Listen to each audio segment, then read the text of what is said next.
Hi, welcome back to my channel. Today we'll be talking about the theories that we've seen going around like Twitter that I just wanted to address, and I'll speak on the match versus Mancity that happened yesterday. Like I felt it was too late for me to do a video, and I didn't want to do like a preview and then to do a post because I was like, there's nothing to preview. Like we all knew we were going to lose. There was hope, and it's the hope that kills. But I knew like Chelsea was going to lose. But they played well, let me not even lie. But those are the two things I'm going to cover in today's video. Jump straight back into it. Already to be talking. I wrote down the major themes or tweets or misconceptions. Not maybe not misconceptions, but theories, controversies that I've been seeing that is reoccurrence on Twitter with Chelsea fans, and I just had to address it. Like I just had to give my own 2 cents about it because it has just been on my mind. Like seeing some things that I've been seeing, I'm like, nah, it's me. You need to address this. I don't know who would care, but it's me. I need to address it. So that's why I'll be speaking or reading from the book or my book that I wrote it down. I had to write it down because on top of my head I'll just be blabbing. But yeah. So the first one is using academy players in our matches. I wrote this before yesterday's match because like it seems like the academy guys, the young guys that seemed hungry in the Mancity game. Not like other players didn't try to an extent. I think everybody tried in the game, right? But academy guys did well, especially when they brought on Hall. Chukwuemeka had a great game. Abikani, however he was calling, he had a great game. Lewis Hall almost had he had a good chance, but let's not talk about. I will still highlight that, but like you give him the benefit of that because he's young, and the match was a big match. You can't really. It would have been nice if he had scored, but like we can't really blame him for also not scoring. So I've been seeing, let me go back to the point. I've been seeing people saying they should play academy players, all that. It's nice in a perfect world. Do you get me? Like all of that is nice in a perfect world. But let's be serious. Like let's be honest. How many big teams are really using their academy that much? Like you can use them for depth in the sense like maybe if you are playing Carabao Cup at the early stages or the FA Cup, like if we're not playing Mancity now, it would have been a good if we're playing an easier team. No disrespect to all the other teams in the FA Cup, right? But like it's I think we're in round 3, I think. And if we weren't playing Mancity, it would have been good. That's where we will have played academy players like Apota is even trying because he has a lot of academy guys on the bench. Maybe because we have a lot of injuries, that is also part of it. But like he has a lot of academy players on his bench. So then people will not be after the game, they will not be like, he should have played this person, he should have played that person. I'm just like looking at them like, let's be honest, like Chelsea has not been that team. Like Chelsea promotes academy guys, don't get me wrong, but like maybe like 3 or 4 over the years, because of the coaches we have had, right? But because Lampard, let's be honest, if not that Lampard had the band he had, some of the academy players that were able to break into the first team wouldn't have. Let's be honest, they wouldn't have. So I don't like to see that play academy players more. People saying because he didn't play Carney or he lost, so why didn't he give some people minutes? I'm like, what are people saying? What are people saying? That's used to annoy me. I can't even like me because they don't have the experience, especially because Premier League is way fast compared to the league they play in the I think the under 21s or Premier League 2. The only reason why some of all these regions they were able to progress because there was no one else. So Lampard had to play them week in, week out. So they obviously had to like learn on the job. We don't have that luxury because at least Lampard was still 4th or 5th in his first season, right? So in a way you think, okay, even if we play badly, they would win. No, but me, I just don't think we should be playing academy players like that. In the sense that we can still play, we can still give them minutes, but not that I'll be seeing like people tweet saying that, oh my God, Potter is horrible. Why didn't he play this academy player? Why didn't he play that academy player? The first team player was already playing terribly, and all that. Every game in, game out. I'm like, even Tuku know they do this. Like Tuku hardly progress like academy players under his tenure, because the academy players for a reason, good and fine. But yeah, that's the first one. The second one is people getting angry at Aspi. Like Aspi is old, let's not lie, but he's still that comfort player, in the sense that he's hardly ever injured, but he does get injury. Don't get me wrong, like he hardly gets injured, and you can always rely on him. He might not be perfect for the game, sometimes he'll be perfect for the game, sometimes he will not.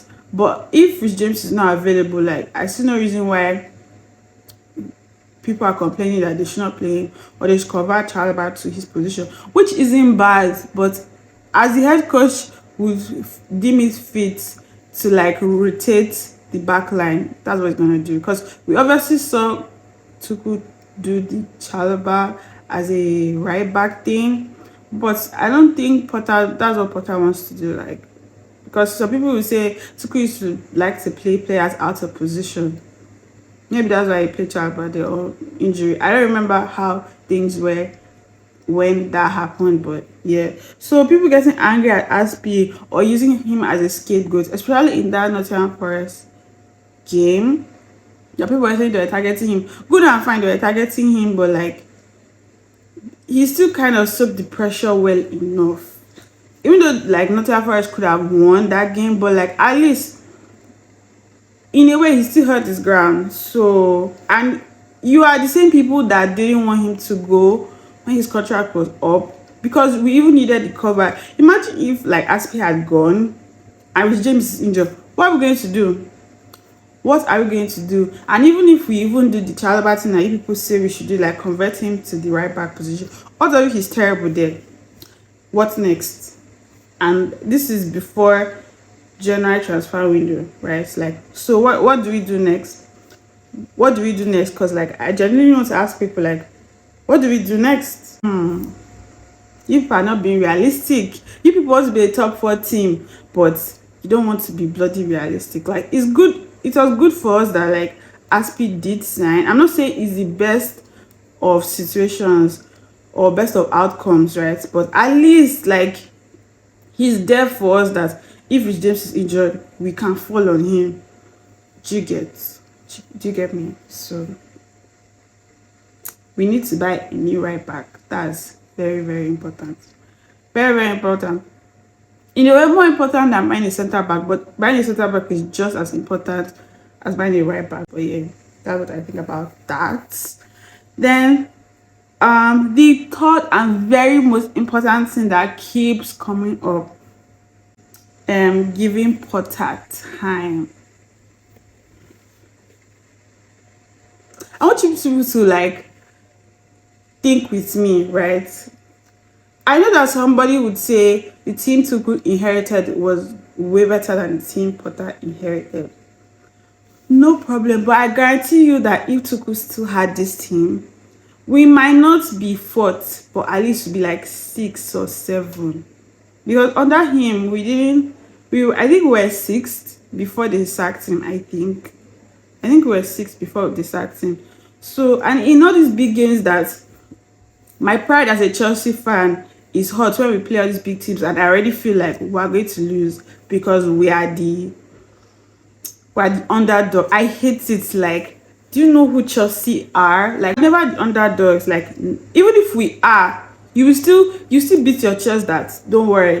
Like, Chelsea boys can do it. Do you get? Like, this team is an insult to that 2004, 2005. Let me say from 2004 to like 2012 team. These guys played with passion. You saw they wanted to win for Chelsea, not just for obviously the fans, but for themselves too. But the players, the group of players, we just have like everybody sometimes just seems lackluster. Like Aubameyang just looks like he's just strolling. Like when the ball is not in his angle or in his area, in his half, like he's just strolling or chilling somewhere.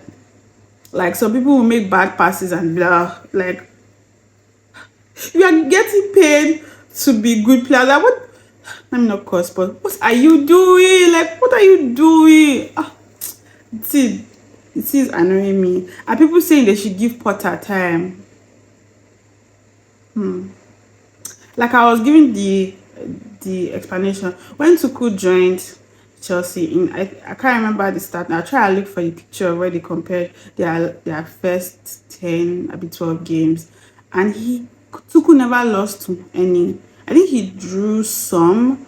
I think that's what he started. We went to Tuchel came, like we weren't winning but we're drawing, and we had good performances which we didn't particularly have under Lampard. At the time Lampard left, we didn't have good performances and we're also losing. So like, horrible. But when Tuchel came, we started drawing. With Potter now, I don't even know what he's trying to do. The team sometimes look bad game in, game out. Obviously, they look nice in the Man City game, but that's isolated because maybe because it's Man City game or all of that. They even for their egos, some of them are playing for that. But any other match that you can go back to an extent, like the performance wasn't amazing. Maybe it's be good in first half, it's be terrible in second half, which is very recurrent. Even in Man City game, they played well first half. Second half, they didn't really play well, but eventually they grew back into the game by like the 70 something or like 50 minutes till the end. Like they kind of grew back into the game. But Tuchel never lost. Potter has lost maybe 50% of the games he has led, which isn't good. Like I used to say, I used to be a fan of Potter, but don't get me wrong. But maybe because he had the players he would have liked in Brighton that could have done the job, or like in Chelsea, plus the injuries and everything. But it's still not. It's not enough excuse. I don't want to hear it. Like it's not enough excuse. But I also don't want them to sack him. I want them to sack him, but I don't want them to sack him because if they sack Potter, like who are we going to employ? That's the question that just keeps like reoccurring in my mind. If we sack Potter, who are we going to employ? I remember I was talking with someone about it. He says Zidane. I was like, Zidane ain't gonna come here. He's not gonna come here. So let's be fucking for real. Like Zidane ain't gonna come here. So which other coaches out there? I can't think of any that is a good coach. Even though I thought of Chris Hiddink, if any old Chelsea fan remember, like he always used to save us. Like if we had a coach that was terrible and Abramovich wanted to like save the season, Chris Hiddink would just come in for 6 months. We will win a trophy. We'll play good games, all that. So I don't know if Chris Hiddink is still even available. I don't think he is. I think he is in Asia now. I can't remember, but like I'll check that out, and I think I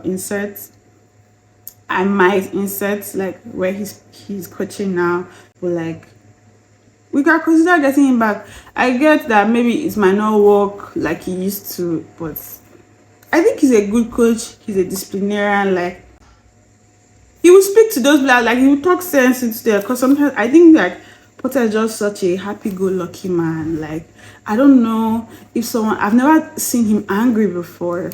Like I don't think even when he was in Brighton, I don't think I've ever seen Potter angry at a decision or like angry with a player or anything of such being reported. Like he just feels like a happy-go-lucky man that he would just do his business, trying to like be at peace with every player, every staff, everybody, even the owners, He's giving a little yes man, which is what I feel like Todd Bowley wanted. Because tell me why the reason you sack a coach is because he's not agreeing with you. Like, are you a fucking toddler? Like, I don't get. Like, mommy, give me sweet. No. Mommy, I hate you, and run away or something. Like, this is a team. And I know that they will never beg Tuku to come back this quick, because like an American will hate to swallow his pride and be proven wrong. He will either just stick with Potter, that which is why there are so much reports that, oh, like the administration will stick with him, they like him, the board likes him, all of that bullshit. I'm sure they cannot find anyone better. There's no one better out there right now. As per coach, let nobody mention Pochettino's name here. I digress. But saying we should give Potter time without results, like I can get if maybe out of 10 games we draw we lose one or two and draw like 4, and we win 4. I would think like that's a good bargain. Do you get? Like I would feel like, okay, maybe those two we lose are against teams that are obviously kind of better than us, the ones that are on top of us at the moment. I would take that. But sometimes when even Chelsea win, I'm like, we didn't deserve to. These other teams were just that terrible, or they were not just hungry enough. But if they were hungry enough, yeah, they will have won. Anyways, those are all. So I don't like. Sorry, let me conclude. I don't just want us to say we should give Potter time. Like, in my opinion, he's on the chopping board. Like, let me just say, if he loses more games in this January month, I want him gone. Genuinely, I don't know who is going to take over. If he has to go and beg to go and beg to, but I don't want him to still be a Chelsea coach if by January are still shit. And why I say by the end of January, maybe let me extend it to like February, because we're going to play champs in February, and just going to lose it. They keep playing the way they are playing, but yeah, because the game of football is a game of results. If you cannot provide results, I don't care, because another coach can still make do with what he has, but he can't. And I get to know his fault. There are a lot of injuries and all of that, but like that's people's business, right? That's anybody's business. It's a game of results. We need results because we are 10th, and if they are not careful, we'll fall. Like Chelsea will fall below that, because if we don't win and other people keep winning, like they'll just keep dragging. The season is already over, but like he can go, we can try somebody else. Like I don't want none of it. I don't want him to be part of it. Like all this trust the process. I don't want to trust the process. Okay, I don't want to trust the process. But yeah, those are the things I wanted to address that I've been seeing on Twitter that I wanted to address. Now let me go into the post-match review of the Mancity game. I would say that I didn't really watch the beginning, personal reasons, but I didn't really watch the beginning. I started watching on like the 20 something minutes, and Chelsea seemed like they were playing a good game, even though I still felt like, oh, they'll still lose. Like I still felt like, even though like the goal was cheaply given, because like Kepa just looked like he was beaten. Like I know some people will blame Cucurella, but Kepa could have done better there. But yeah, so they had a good game. I think they had. Potter always says, the boys played well. I would give him that for this game. The boys played well. They kind of deserved more from the game than 1-0. At most a draw, because in as much as City is better than us, but like we were also better than them for certain periods of the game. So we deserved a goal because we had good chances, right? The Chukwuemeka's chance, I think the Lewis Hall chance. I can't remember some Thiago Silva's chance. So we had a couple, right? And if we had buried one of them, we would have had a point from that game. So that's what I would say. And like I highlighted earlier, it was good that he brought out more academy players, because we're already losing. So like the most is that we lose by more than one, but like why not throw them in and like see what happens? You never know, we could win, So obviously it's sad, because we know what Chelsea can do. We know what I mean, Chelsea just won Champions League like 2021, like almost 2 years ago now. But like a Champions League winning team, like we're not supposed to be suffering the way we're suffering now. Like come on now. So try and highlight something. The people that had good games were obviously Kani Chukwuemeka had a good game. Cucurella had a good game in my opinion. If you don't like it, go and make your own video. Chukwuemeka, sorry. Cucurella had a good game. Thiago Silva and Koulibaly had a good game. Not the best, but they had a good game. At least they made the covers, some very good covers, especially Koulibaly when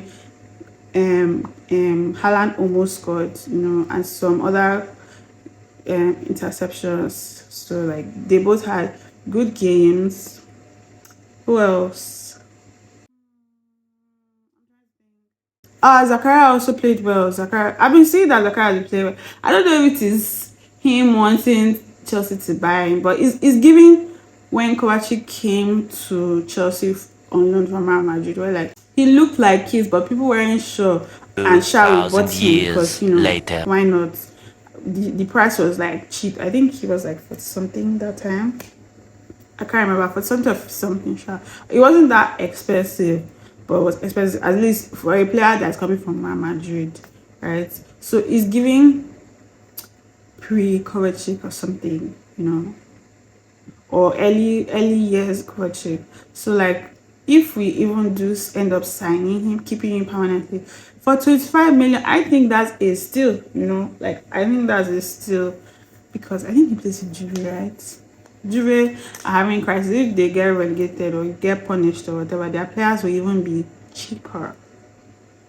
So Chelsea should be looking at going there and shopping, like, pick this, pick that, yeah. But if we do keep him, I think it would be good for Chelsea because of the midfield. If Jorginho go, because it's seeming like, at least from the reports, it looks like Kante might be the one they have chosen to keep between the two of them. I don't know how I feel about that. I don't know, because some people say Jorginho is not that great, but he is good. But the only reason why I think I'm a little biased towards him is because he is fit more than Kante. Like Kante has his injury, but if he comes back and he's Kante, Kante is Kante, right? If he comes back and he's fit and he's Kante, just to start playing well. But the tendency of him getting another injury is so high, so high. And like if they give him another contract, because I think they said the contract is till 2026, that's 3 years. Otherwise he gets another injury next season or his last season and all of that. So I don't know. I don't know how I feel about that. But yeah, those are the 5 players that had a good game and they really tried. Even maybe special mention Hall and Hutchinson, if I got his name correctly. They also had, for the minutes they came on, they also had decent games, like decent games. They made runs that like the players that were playing before didn't make, and all of that. But yeah, that's my post-match review. Like we tried, we tried. At least 1-0 is not as bad as I thought. I thought we were going to get like massacred, like butchered. Like they're going to spell Chelsea. That's what I thought. But God is good. At least it was 1-0. At least we can walk away with our pride with 1-0. It lost, but it did not pass more than 1-0, And if Kepa had done better there or Cucurella had done better there, it could have still ended up being a draw. But I wanted them to win. I wanted Mancity to win because Chelsea season is over. Let's not have hope if we had won the game. And I need them to catch up with Arsenal. I'm Team Man U. Sorry, Team Man City. As far as Arsenal is like, I'm not about to leave. I'm Team Man City, right? I'm Team Man City. Forget anything anybody would say. Go Pep. Woo! I got no words. I just know that this season is over. See you next season. Bye.